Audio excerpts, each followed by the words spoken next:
Hola y bienvenido a otro video de cómo citar con APA séptima edición. Hoy vamos a hablar de cómo citar y referenciar un archivo PDF.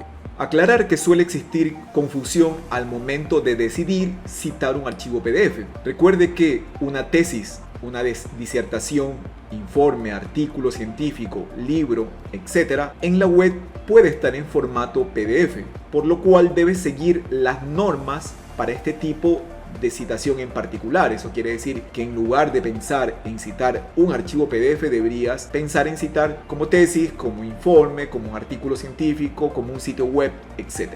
También debes pensar que el documento estará alojado en una web, así que por lo tanto lo mejor sería usar la referencia a un sitio web. Y si el PDF es privado, entonces deberías utilizar la referencia como comunicados personales. Todos estos tipos de referenciación también los puedes encontrar en otros videos aquí en el canal. En todo caso, el formato a seguir para referenciar un PDF sería el siguiente: colocar autor, año, título del contenido en cursiva y el URL de acceso. La cita entre paréntesis iría autor y año, y la cita narrativa iría autor fuera de los paréntesis. Gracias por ver el video. Si quieres saber más sobre APA séptima edición y todos los estilos de referenciación y citación, te invito a visitar mi canal de YouTube y mi sitio web. Nos vemos en el siguiente video. Chao, chao.